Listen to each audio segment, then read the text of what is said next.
सवाल है आपसे। आपकी भीम सेना है, जैसे भीम आर्मी भी है भाई, बहुत सारे कई सारे संगठन है बहुजन समाज के। तो राजनीति जब आप कर ही रहे हैं बाबा साहब को लेकर, तो बाबा साहब की लड़ाई को अगर लड़ना है आपको, तो एक ही मंच पर क्यों नहीं आके लड़ते, क्यों अलग अलग संगठन बना रहे हैं? देखिए मेरी बहन, हम जो है जो ये आप राजनीति बाबा साहब के लिए कह रहे हैं, बाबा साहब के नाम पर राजनीति नहीं है। ये बाबा साहब की विचारधारा को आगे बढ़ाने का काम है।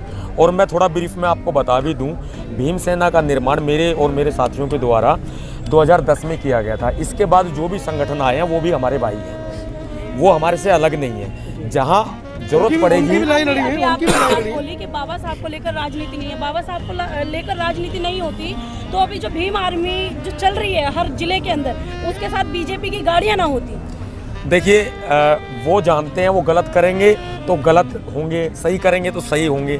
सतपाल तंवर में कोई कमी है तो आप बताइए, मैं अपनी बता सकता हूँ ना, तो मैं दूसरों की थोड़ी ना बता सकता। और मेरा सवाल है कि मैं एकजुट करने की, देखो हम लोग भी पूरी कोशिश करते हैं, मेरी भी दिली इच्छा है कि सब लोग एकजुट हों, लेकिन जब सामाजिक मुद्दे होते हैं, सब अपनी तरह से लड़ाई लड़ते हैं, हम भी लड़ रहे हैं, लेकिन जब कोई सामाजिक मुद्दा होता है, जैसे राजस्थान में सुराना का जो इंद्र मेघवाल बच्चे को मारा गया था, वहाँ पर देखो हम लोग साथ में थे, यहाँ पर सब लोग साथ इकट्ठा होते हैं। और भी कई मामले ऐसे रहे हैं जहाँ पर समाज एकजुट मंच पर नजर आता है, हम भी साथ में नजर आते हैं, साथ में खड़े होते हैं, लोग हमारे साथ खड़े होते हैं। एट्रोसिटी होती है दलितों के साथ, कहीं जूते में पेशाब पिलाया जा रहा है, कहीं कुछ, तो उस पर सतपाल तंवर क्या कर रहा है? देखो हम लोग शिक्षा, संगठन और संघर्ष, जो बाबा साहब ने 3 मूल मंत्र बताए, हम धीरे धीरे उसकी तरफ चल रहे हैं, वरना खरगोश की तरह हम भी तेज भाग सकते हैं। हम लोग उसी हिसाब से चल रहे हैं। तब भी कहीं ना कहीं जो एट्रोसिटी है रुक नहीं रही, उसके लिए मैं कह रहा हूँ क्या कर रहे हैं? देखिए ये सरकारी सिस्टम में खराबी है, जो वो लोग ध्यान नहीं देते, प्रशासन सरकारें ध्यान नहीं देती, तो उसके लिए हम अपने लोगों को अवेयर कर रहे हैं। और अपने लोगों को, जैसे भीम सेना का पूरे देश भर में पूरा विस्तार 28 लाख के आसपास कार्यकर्ता हमारे ऑन रिकॉर्ड है, और हम लोग ज़्यादा से ज़्यादा विस्तार कर रहे हैं ताकि एट्रोसिटीज़ हो ना। और फिर भी कहीं ना कहीं ये जो सदियों पुरानी गुलामी है, हमारे लोग भी बहुत हद तक दबे हुए हैं, उनको भी ऊपर उठाने का, मुख्य धारा में लाने का विचार हम कर रहे हैं। आर्मी, एक भीम सेना, दोनों में क्या अंतर है? कोई अंतर नहीं है सर, एक इंग्लिश में और एक हिंदी में है। नहीं, चंद्रशेखर उसके अध्यक्ष हैं और आप भीम सेना के, देखिए दोनों का क्या भूमिका है? देखिए वो मेरे बहुत अच्छे मित्र हैं, पहले भी थे, काफ़ी समय से रहे हैं। सहारनपुर का कांड हुआ था तब भी वो मेरे बहुत अच्छे मित्र थे, और हम लोगों ने साथ ही उस समय भी संघर्ष किया है। भीम आर्मी संगठन की स्थापना उन्होंने की थी, हमारे बाद ही की थी वैसे, 2010 में हमने भीम सेना बनाई थी। लेकिन जहाँ समाज में बात आती है, एट्रोसिटी हो जाती है, कहीं एकजुटता की बात आती है, तो हम साथ खड़े होते हैं। हमारे में कोई विवाद नहीं है, कोई किसी तरह का मतभेद नहीं है, हम दोनों भाई हैं आपस में अपने लेवल पे। उनको अपने कंधों पर भरोसा है, तो सतपाल तंवर को अपने कंधों पर भरोसा है। क्या आने वाले वक्त में सतपाल जी भी भीम आर्मी की तरह एक एएसपी नाम किया, इस तरह की एक पॉलिटिकल पार्टी बनाएंगे? नहीं, देखिए ऐसा है ना, पार्टी जब बनाई जाती है जब हम किसी ऑलरेडी किसी से निराश हो जाते हैं, तब बनाई जाती है। अभी मेरा ऐसा कोई विचार नहीं है, लेकिन मेरा कोई भरोसा भी नहीं है कि भरोसा मतलब ये कि देखिए जब तक हम लोग अच्छे लेवल पे अपना काम कर रहे हैं, और राजनीतिक भागीदारी में भी हम लोग समाज को ले जाने की कोशिश कर रहे हैं, और जब अगर कहीं ना कहीं हमें निराशा हाथ लगती है, जैसे ऑलरेडी हमारी पार्टीज़ हैं और हम जो है फिर भी हमें वहाँ से निराशा हाथ लगती है, लोगों को पूरी तरह से प्रतिनिधित्व नहीं मिल पाता, समाज को नहीं मिल पाता, या कोई विचारधारा कहीं गलत हाथों में चली जाती है, तो फिर मजबूरन कदम उठाना पड़ता है।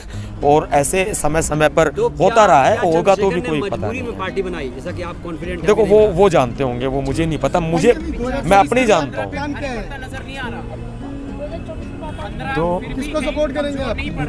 लेना सर एक सेकंड। बहन जी के बारे में क्या ख्याल है? 2024 में किसको सपोर्ट करेंगे? क्योंकि अभी 2024 में अब जो है गठबंधन भी हुआ है विपक्ष का, और इधर से बहन जी भी अपनी जगह स्टैंड बनाए हुए हैं, तो हम लोग अपने स्तर पे काम कर रहे हैं। और अभी मेरी एक संविधान बचाओ मसाल यात्रा है कश्मीर से लेकर कन्याकुमारी तक, मैं उस दौरान में स्पष्ट कर दूंगा, जो हमारे साथ आएगा हम उसके साथ जाएंगे। बहन जी के बारे में क्या कहेंगे सतपाल जी? बहुत अच्छा काम कर रही है बहन जी ने, 4 बार सरकार बनाई है, और बहुत ही अच्छा काम कर रही है, आगे भी वो अच्छा ही करेंगे, हमारी बड़ी बहन है। 24 में क्या होगा? 24 में तो देखिए जब तक ईवीएम नहीं हटेगी तब तक मोदी का ही राज रहेगा। मतलब आप भी ईवीएम पर सवाल खड़े करें, सतपाल बिल्कुल जी सर, भी ईवीएम के खिलाफ हैं। बिल्कुल। मैं ये नहीं कहता कि हर एक राज्यों के चुनाव में ईवीएम के ऊपर सवाल हो सकते हैं, लेकिन जहां सेंटर में गवर्नमेंट है बीजेपी की, वहां चुनाव आयोग से ईवीएम पहुंच रही है सब जगह। तो आप समझते हैं इस बात को कि ईवीएम में धांधली करके ही, ईवीएम में हैकिंग करके ही कहीं ना कहीं चुनाव जीता जा सकता है। बीजेपी कन्फर्म है कि मोदी जी सरकार बनाएंगे। बहन जी कह रही हैं, जब बैलेट था तो जीतते थे, ईवीएम आए तो हार रहे हैं। हाँ, वो सही कह रही है। मैं अपनी बात बोल रहा हूँ, बहन जी अपनी बात सही तौर पे कह सकती हैं, मैं अपने बारे में सही तौर पे कह सकता हूँ। तो यही है कि देखिए, सबसे बड़ी बात ये है कि ईवीएम जब तक है तब तक मोदी का राज है, और अगर हिटलर शाही भी अगर इस देश में आ जाती है तो कोई भी अतिशयोक्ति नहीं होगी। सतपाल जी 2024 में चंद्रशेखर के साथ या बहन जी के साथ? मैं किसी के साथ नहीं हूँ, मैं खुद के साथ हूँ और बाबा साहब की विचारधारा के साथ हूँ। मैं अभी मैंने आपको बताया भी है, प्रेस को भी बताया है कि हम लोग संविधान बचाओ मशाल यात्रा अभी कर रहे हैं। आपकी एक पार्टी है, बहुजन समाज पार्टी। हाँ, पार्टी है, ऑलरेडी है, मान्यवर साहब काशीराम जी की बनाई हुई है। हमें कोई निराशा हाथ लगेगी तो सोचेंगे, जब तक अभी निराश नहीं है सतपाल जी। देखिए, कुछ छोटे मोटे होते रहती हैं निराशा, उससे फ़र्क नहीं पड़ता। अभी कोई ऐसी कोई बात नहीं है, आगे कुछ होगी तो बताएंगे। सर 85-15 पे भारी पड़ता नजर नहीं आ रहा। संविधान भी है, नवाब सतपाल तंवर भी है, भीम आर्मी भी है, बावजूद उसके हम लोग कमजोर पड़े जा रहे हैं। मैं आपको बताता हूँ क्यों नहीं नज़र आ रहा सर। मैं पते की बात सिर्फ अपनी कुछ सेकंडों में पूरी करूँगा। वो इसलिए नज़र नहीं आ रहा कि हम लोग सड़कों पर लड़ते हैं, हम लोग सड़कों पे लड़ते हैं, अपनी बातों को नहीं मनवा पाते। हमारे लोग एमएलए एमपी होते हैं तो हम अपनी बातों को नहीं मनवा पाते, लेकिन कोई विपक्षी पार्टी में, यानी कि हमारी धुर विरोधी पार्टी बीजेपी में कोई एमपी एमएलए या मंत्री होते हैं, वो अपनी बात को मनवा करके अपना जो है महापुरुषों के कामों को भी करवा देते हैं। हम जिस जगह पर खड़े हुए हैं, पूरे 70-75 साल तक कांग्रेस ने इस जगह की अनदेखी की। 2003 में अटल बिहारी वाजपेयी की सरकार ने इस जगह को अधिकृत किया, अपने अंडर में लिया। 2016 के अंदर इस जगह की आधारशिला रखी गई और 2018 में प्रधानमंत्री नरेंद्र मोदी ने इस जगह का उद्घाटन कर दिया। में मूर्ति कब लगेगी बाबा साहब की प्रतिमा? हम लोग कोशिश कर रहे हैं सर। सुप्रीम कोर्ट में लग गई ना, अब संसद भवन में भी लगेगी। कब लगेगी, कब तक? देखो, मैं तो डिसाइड नहीं करा, मैं बीजेपी को सरकार तो नहीं हूँ, मैं बीजेपी का विरोधी हूँ, है ना। मैं तो डिसाइड नहीं करूंगा, ये तो वो बताएंगे। आने वाले दिनों में क्या सतपाल जी लोकसभा का चुनाव लड़ेंगे? मेरा कोई भरोसा नहीं है, मैं लोकसभा का चुनाव लड़ सकता हूँ। बार-बार कहते हैं आप, मेरा भरोसा नहीं है, इसका मतलब मैं मोदी के खिलाफ भी चुनाव लड़ सकता हूँ। आप पे लोग कैसे भरोसा करें, आपको भरोसा अपने पे नहीं है? मेरा कोई भरोसा नहीं है कि मैं कब क्या कदम उठा लूँ, कब क्या कदम उठा लूँ। सेल्फ कॉन्फिडेंस यही है कि मैं कब क्या कदम उठा लूँ। और बड़ी बात है, सुनिए सर, बड़ी बात है कि जैसे मैं प्रधानमंत्री मोदी के खिलाफ भी चुनाव लड़ सकता हूँ, लोकसभा भी लड़ सकता वाराणसी हूँ। से बड़ी खबर, वाराणसी से सतपाल जी चुनाव लड़ सकते हैं 2024 में। बिल्कुल लड़ सकते हैं, कोई विश्वास नहीं है जी। अगर हम लोग पूरे अपने अच्छे तरीके से अगर हम लोग तैयारी करेंगे और तो ऐसी बात नहीं, टक्कर भी देंगे। टक्कर दे देंगे मोदी जी को? बिल्कुल दे देंगे, उसमें कौन सी बड़ी बात है। जीत जाएंगे। योगी जी के खिलाफ लड़ चुके हैं चंद्रशेखर, जमानत जब्त हो गई थी। जो कोई नहीं करता वो सतपाल तंवर करता है, इसीलिए मैंने बोला। आप अपनी लोकप्रियता का लाभ क्यों नहीं उठा लेते? मैंने लाभ उठाना नहीं सीखा, हालांकि मान्यवर साहब काशीराम जी ने कहा है अवसरवादिता सीखो, लेकिन मैंने कभी अवसरवादिता नहीं की है। लोकहित में मैं नहीं करूंगा। आपको लोकसभा जाना चाहिए, लोग कह रहे हैं। देखिए, जाना चाहिए, वो बाद में सोचेंगे सर। अभी और भी लोगों की लड़ाई लेंगे, जब सब कहेंगे तब। किस पार्टी से लड़ेंगे? वैसे लड़ेंगे? मैं किसी पार्टी में नहीं जाऊंगा। निर्दलीय ही ताल ठोक देंगे? अब कुछ भी हो सकता है, कुछ भी हो सकता है, कुछ भी हो सकता है। Samajwadi party, Congress party, Bahujan Samaj party, ये सब चोर है। ये सब चोर है। बहुजन समाज पार्टी भी चोर है? नहीं, बहन जी ईमानदार है, समर्थन में पैसे लेके बहन जी के साथ है ना? बहन जी के साथ? देखिए, मैंने नहीं देखा तो मैं क्यों विश्वास करूं? सतपाल जी बहन जी के साथ है ना? साथ है, बिल्कुल साथ है भाई। मैंने किसी को अपनी आंखों से नहीं देखा, चाहे वो बहन जी अगर गलत भी कर रही हैं तो मैंने अपनी आंखों से तो नहीं देखा ना। मैं दूसरों की बात पे क्यों भरोसा करूं? चंद्रशेखर के बारे में एक बात लोग करते हैं कि चंद्रशेखर अब बहुजन समाज का वोट काट रहे हैं। राजस्थान में गए, मध्य प्रदेश में गए, जमानत जब्त करा ली, बहुजन समाज पार्टी को हरवा दिया, लोग कह रहे हैं। हर शरीर के अंदर एक आत्मा होती है, कोई लोग विश्वास करते हैं और कोई नहीं करते हैं। लेकिन क्या होता है कि आप कोई भी काम करेंगे तो कोई काम दुनिया से अलग हटके हो जाए तो उसमें क्या होता है कि अकेले में हमारे अंदर से खुद में खुद फील होता है कि हमने अच्छा किया या बुरा किया। हमें खुद फील होता है ये हमने यार अच्छा नहीं किया, यार ये हमने अच्छा किया। वो खुद जानता है वो अच्छा कर रहा है या बुरा कर रहा है, मैं नहीं बताऊंगा उसके बारे में, लेकिन आप वही दोस्त हैं बताएगा। उनके, आप राजदार हैं। दोस्ती है, कोई बात नहीं, दोस्ती है, समाज का भाई है। क्या देखो बातें करते हैं, कभी बात होती है फोन पे तो? नहीं कोई बातचीत ऐसे नहीं होती खास ऐसी, अभी पहले हुआ करती थी, अभी नहीं होती। अभी कितने दिनों से नहीं बात हुई? लगभग जितेंद्र मेघवाल वाला जो हत्याकांड राजस्थान में हुआ था, तब के बाद एक बार बात हुई है, उसके बाद कभी बात नहीं हुई है। चंद्रशेखर कहते हैं कि बहन जी उनसे मुलाकात नहीं कर रही है, बात नहीं कर रही है, कब होगी मुलाकात? ये तो मैं भी कह रहा हूँ सर, आप खुद के सारे पूछ रहे हैं। 6 महीने से, ये सब लोगों के सवाल हैं, मुझे कमेंट आते हैं। देखिए 6 महीने से मेरी पीए मैडम लगातार कोशिशें कर रही हैं कि उनसे अपॉइंटमेंट ली जाए बहन जी से, लेकिन उन्होंने मुझे अभी मुलाकात का समय नहीं दिया है। सतपाल तंवर जी बहन जी से मुलाकात करना चाहते हैं, बात करना चाहते हैं, लेकिन अभी तक अपॉइंटमेंट नहीं मिला है। और अभी इसमें कोई हमें निराशा नहीं है, मैंने शुरू में भी बोला, कोई बात नहीं, कोशिश करते रहेंगे। अब कोई बात नहीं, कोशिशें जारी हैं। और सेकंड में आपको क्या बता कहेंगे दूं, मिलकर? जब यूपी का चुनाव हुआ मिलकर था, क्या कहेंगे? बात करेंगे, राजनीतिक भागीदारी की बात करेंगे हम लोग, समाज की राजनीतिक भागीदारी हो।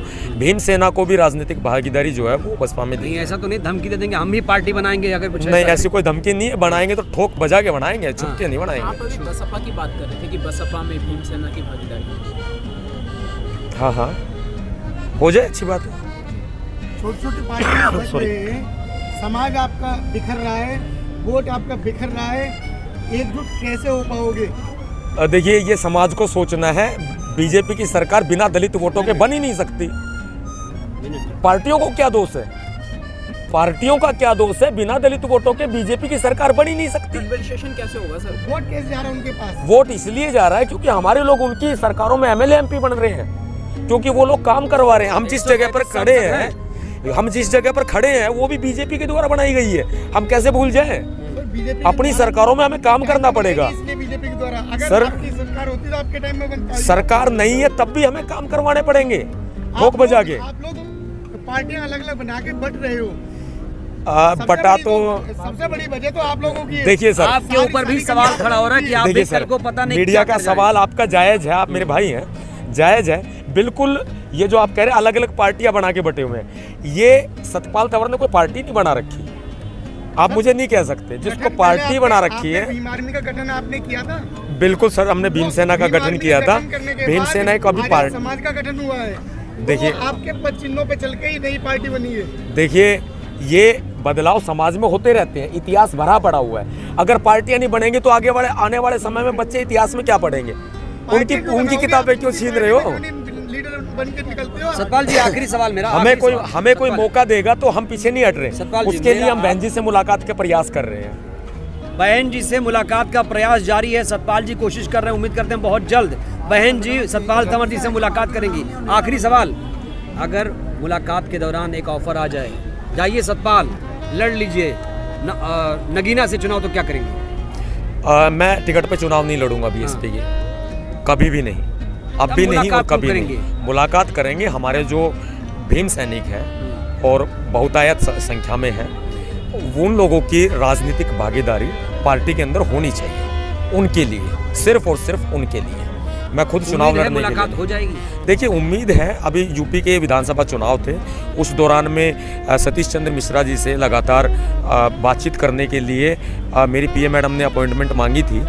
उस दौरान भी, अभी 6 महीने की बात अलग है और उस समय की बात अलग है, उस दौरान भी अपॉइंटमेंट मांगी थी काफ़ी, लेकिन सतीश चंद्र मिश्रा जी ने व्हाट्सएप के मैसेजेस भी हैं, स्क्रीनशॉट भी है, उन्होंने कोई जवाब नहीं दिया था। हो सकता है उस समय इलेक्शन में बिजी हो, लेकिन अभी तो बिजी नहीं है। तो मैं उम्मीद करता हूं कि हम लोग सभी लोग मिल करके, चाहे वो बहुजन समाज की कोई राजनीतिक पार्टी हो या राजनीतिक संगठनों में जाके सोबत है, हम सभी लोग मिल करके समाज के लिए कुछ अच्छा करें। और चुनाव में भागीदारी बाबा साहब ने कहा है, मैं नहीं कह रहा, मान्यवर साहब काशीराम ने कहा है, मैं नहीं कह रहा। धन्यवाद, धन्यवाद, थैंक यू।